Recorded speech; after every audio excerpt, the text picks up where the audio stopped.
Grace Randolph, Beyond the Trailer. Nice to meet you. Nice to meet both of you as well. You got to be feeling pretty good right about now. Yeah, Right? we love breaking hearts. There's a joke I've been running with for 3 years now about if what we do in the shadows, if I'm an energy vampire, I am fed right now. Great. Well, yeah. Well, yesterday, X-Men 97 trended #1 for hours. Yeah. How did it feel? Emi, you directed that episode. It was a relief because you never know how people are going to respond to your work. And, you know, I know that we made something beautiful, but you still never know how it will be received. And to see that we successfully broke hearts when we're an animated show, I feel like bravo to the whole team. Red wedding comparisons. I know. Wedding. I know. Which, as another comparison, remember how those fans had to wait, you know, the ones who read the books waited years for everybody else to catch up. Yeah. I finally am just glad that now audiences have caught up to how we've been feeling for the last few years working on this. Yeah. Are you over it? Have you been able to deal with it? No, I'll never be over it. I'll never be over it. Well, Chase, you directed last week's episode, which I also loved.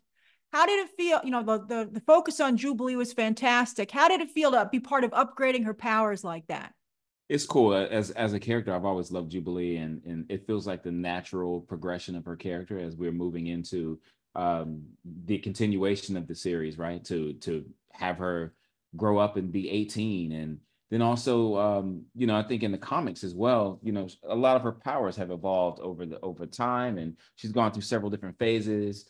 Even being a vampire at one point, you know, that kind of stuff. Yeah, so it's like you just want to see and in exploring Abscissa and like what does older Jubilee's powers look like? You know, how has she mastered that at that point? So it was really fun to explore that, and then also, you know, try to figure out if we can try to even possibly seed that throughout, you know, and as far as like making that make sense in terms of her trajectory. So it's been really cool, and she's one of my favorite characters to draw as well. Her design is just iconic. You know, I love the big trench coat, and the mall rat era is just cool. You know, so I enjoyed it a lot. That's interesting. You know, you're both. I'm speaking to you as directors, but are you both artists as well? Yeah. Oh yeah. We both found it our way here. Actually, I feel like through our love of comics. Yeah, for sure. Me too. Nice. Yeah. That's awesome. Yeah. And well, yeah, would you want to say, Chase? I was going to say, yeah. And it's pretty common, if not almost standard, that in animation as a director, you draw, because we have to we have to edit storyboards. We have to, you know, edit sequences. A lot of times whenever things get close to the point when we need to ship the episode, we've got to make edits ourselves and stuff like that. Really? That's fascinating. Yeah. You're like, give it to me. I'll just do it myself. Sometimes it's because of scheduling, you know. Well, yes, of course. We got 2 days very left. Respectful, I'm sure, always. Yeah. Yeah. Well, I always have to ask, who's your favorite X-Men, both of you? Go for it, Emi. Okay, well, so this is hard. This has always been hard. When it was the original series, it was definitely Cyclops, Morph, Cable, Rogue, and Gambit. I'm sorry, I can't pick okay. one. That's fair. Now it's mine switch. Yeah, right. Same? Like you're switched. I know it depends on what day you ask me, but I have, in terms of like top slot, right? But I've got a core probably 5, but I really enjoy Emma Frost, right? And if we're talking about, because she was part of the X-Men at one point, right? So Emma Frost, absolutely Gambit, because he was just 90s cool when I was a kid. I loved his character, and I identify with Magneto a lot now as I've grown older. You know, it's interesting. Whenever I was a kid, I really liked these characters that were just badasses that just popped off to Cyclops. You know, like, oh, we're not listening to you, like Wolverine and Cable. But now you get older and you appreciate Cyclops more. He's like, yo, I'm just trying to keep y'all alive. Like, I'm literally just trying to keep you alive, and you're giving me resistance. You know what I'm saying? I spoke to Jake. He said the same thing. He was like, I understand Cyclops. Yeah. That's fantastic. Yeah. So I would say those are my 3. And of course, Storm is up there equal with Emma Frost. because I have there's a special place in my heart for Storm. I love her character, and she's just beloved across. Everybody loves Storm. I've never met a person that didn't like Storm. You know what I mean? Particularly the X-Men animated version of Storm. Yes. Which I think most people feel outside of the comics is the only one to get it right. With all due respect to the live action movies, no, it's not all as good as the animated series. We don't have any same thing that happens to everything else lines in this, so that's I'm happy about that. No shade. Well, I have to ask you, okay? When the series came out in the 90s, it was an all ages kids series, to be honest. This is for adults, right? I mean, it feels I guess not, maybe not. I don't think so. I would say that this is for kids who were people that were kids in the 90s. Oh, well, still kids at heart. Yeah, because you got a lot of shirtless Magneto running around. Yeah. When he was at dinner the other day in yesterday's episode, he was like, "I just wear a robe to dinner," and I'm like, "No wonder Rogue's having a hard time." Yeah, he's got his shoulders out. You know what I mean? Just early in the morning, like, we just woke up. Yeah. So are you like, are you guys with your directing choices? Like, how do you like being able to push the edge of the envelope a little bit more? Because you're making some really sophisticated choices as directors. That was our goal, because it's always about creating the show we thought we were watching, and so even we loved the animated series, the original. It was amazing, but you go back and you can see how it's very rooted in the 90s, and it was, like you're saying, a little bit more lighthearted in places. I still think Phoenix Saga is very traumatic, but we then wanted to kind of take our experience of watching a lot of 80s and 90s Japanese animation at the time. I mean, you had Akira, A Ghost in the Shell, things that had very mature storylines, and weren't maybe necessarily, I probably shouldn't have been watching, but even my godson now, he was reading Akira at 12, and I'm like, I feel like we're dealing with a mature generation of kids. I like that. But, I mean, we were at the end of, I was finishing school when the gun violence was just really starting to peak, and so I feel like kids today are dealing with a lot more than maybe I necessarily was. I think that they can handle some of this, but also in the same way that the X-Men were there for me as a kid. I want X-Men to be there for this new generation. And I know we're TV-14, but I want them to find the heroes and the messages and the how do you overcome from our show. Yeah, I love that. All right, I got to ask. I got like only a minute and a half left. Okay, so you guys have some pretty incredible episodes coming up. Emi, you're doing Bright Eyes, which is 107, and then also you're doing part of the 3-part finale.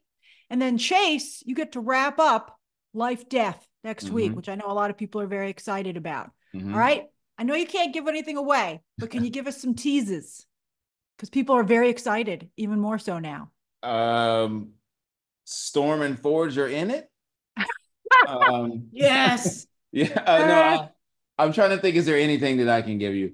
Well, I promise that we'll explore more in terms of the adversary. I think there's some creepy stuff ahead as well. I don't know if I would exactly call it a genre piece in the manner that like 103 was, but we get there's some cool, just some scary stuff in it as well, so which I think is really nice for us to be able to lean into, especially given the nature of how we have staged this show, much more like grounded. And Emi mentioned Ghost in the Shell. We reference Mamoto Oshii all the time as far as I saw some Miyazaki references in 103. Yeah, so we're able to kind of ground that stuff in some real emotion with the staging. So I just hope people look forward to it, and we tried to do something cool and innovative in 106 as well. Any teases, Emi, real quick? Oh yeah, let's just say Rogue just lost both her men. Yeah, and we know that Rogue has a mood swing. She's a very saucy lady. How is she going to handle it? What a tease. I love it. Rogue is my favorite. So awesome. She's amazing. I'm excited to see what she throws down. Thank you so much. Everybody loves what you guys are serving. So thank you so much. It's been a pleasure. Hello again. Hi, Grace. Nice to see you again. I spoke to you after I saw the first 3 episodes of X-Men 97. And I have to say, while those focused on stories that have been told in the past, while you guys are now doing nods to, of course, iconic X-Men stuff, you're forging your own path, Jake. How's it feel? It's fun. It's, like anything, if you want to bring something back, you want to validate it by bringing something to the table to validate bringing it back, or else you're just kind of rehashing, and then what's the point, right? So this is one of the things that like very much intrigued me about coming onto the project from very early on, because this episode, the consequences of this episode, and just that the level of consequences, right? That's been in script and story Bible and mission statement from day one. So that was a part of Bo's vision from day one. So when I was knew it was coming. You knew what you were going to do to us. Exactly. And when I was brought on board, I was like, this is where we're going. This is what we're doing. And we're going to validate it narratively with storytelling and character development. This is dope. I'm in. Let's take swings, and it's just that, right? It's when you take swings that are deliberately not a part of the original, DNA of the OG show, there has to be a level of respect and understanding for it, not just for the love of the IP and the characters, but essentially you potentially just are going to piss people off, right? And namely ourselves too, because we're fans. Like I don't think it pissed anybody off. No, but that's the point, is because it's handled meticulously and thoughtfully and respectfully, and there is no stone or corner that isn't unturned to make sure, are we doing the math right? Are we validating this? Is the best idea winning? Is the story getting pushed? Is the narrative stronger for this? Are these consequences making sense? Are we visually checking boxes?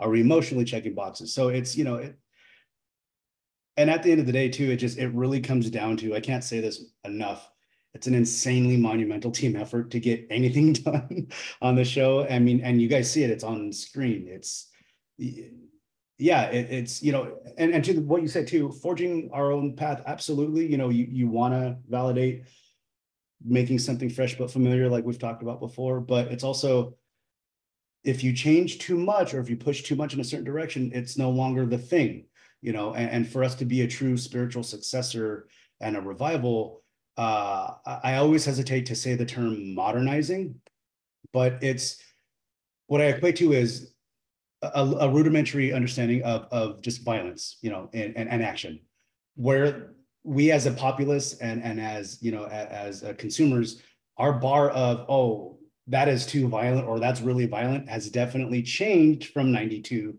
to where you killed off a bunch of X-Men, I mean, speaking of seeing stuff on screen, how did it feel to see X-Men 97 trending #1 for hours? Won't lie, the team, like, we were all really giddy about that. We worked really hard on this stuff, so it's one thing, we have pride in what we're doing. We know we're working really hard and genuinely, doing our best to make something genuinely special and good.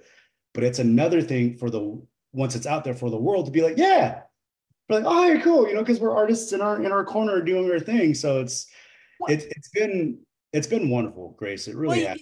Well, you can't give away any spoilers.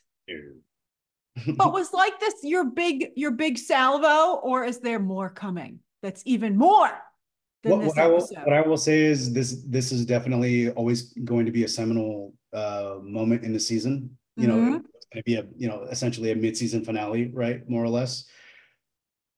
But what I will say is, because and I got to tread lightly here because I don't want to dismay or I don't want to get you in trouble, Jake. Oh no, it's not even that. It's not about getting me in trouble. It's doing a service to the story fans and where we're going, right?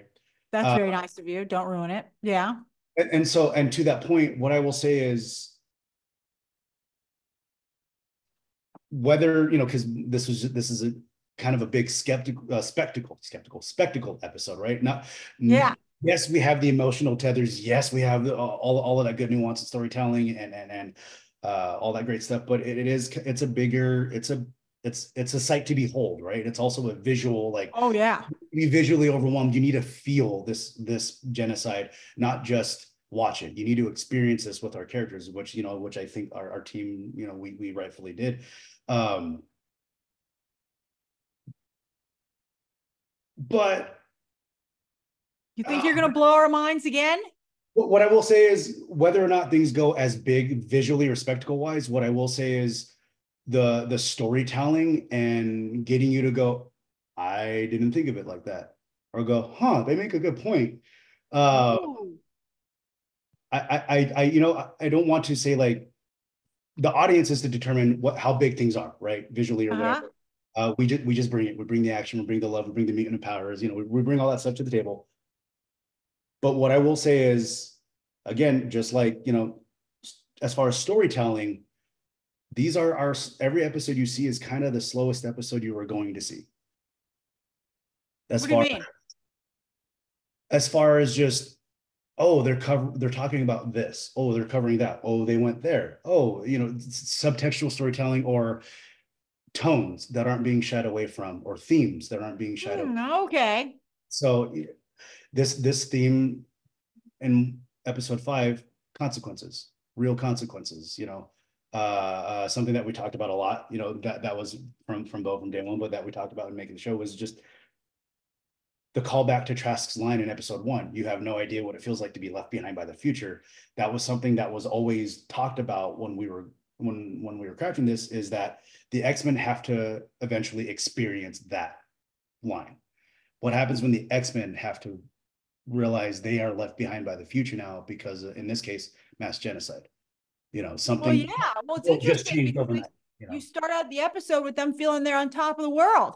And yeah, that was an actual choice too that we all made with music and everything, especially with the pre-Von, right? Like, oh, it's joyful, it's good. It's like, yeah, they were like, we're a utopia. You can't touch us. And then, boop. then it's utopia. They got pounded. Right, but it's also to that point too. There is a definite. Well, I only have like 2 minutes left, so I want to ask you something very important. You said in our last interview that you really identified with Cyclops, right? Because you were like, oh, he's the serious guy. He's just trying to be a good leader. Yeah, but what do you think of his choices in this last episode, where he was like, "You're lucky we didn't kill all of you," to humanity? It speaks to a grander perspective that, an experience that I don't necessarily have as much, or have really honestly just genuinely experienced in the level they have. But it's anybody who is different feeling that they have to sit down and explain and validate their existence to anybody. I felt that. And that was, the point of that. And to be able to have somebody like Cyclops experience that, to kind of like put it on a broader scope of, just understanding of it, right? Like, well, that's a good point, because he's, the most traditional of the X-Men, right? Exactly. And to see them face that, and again, that that's been in the vision, but like really getting. Is that why you picked him to be the one to have that? So my favorite genuinely changes based on the episode or what we're doing, or because every character poses their different challenges and things to do.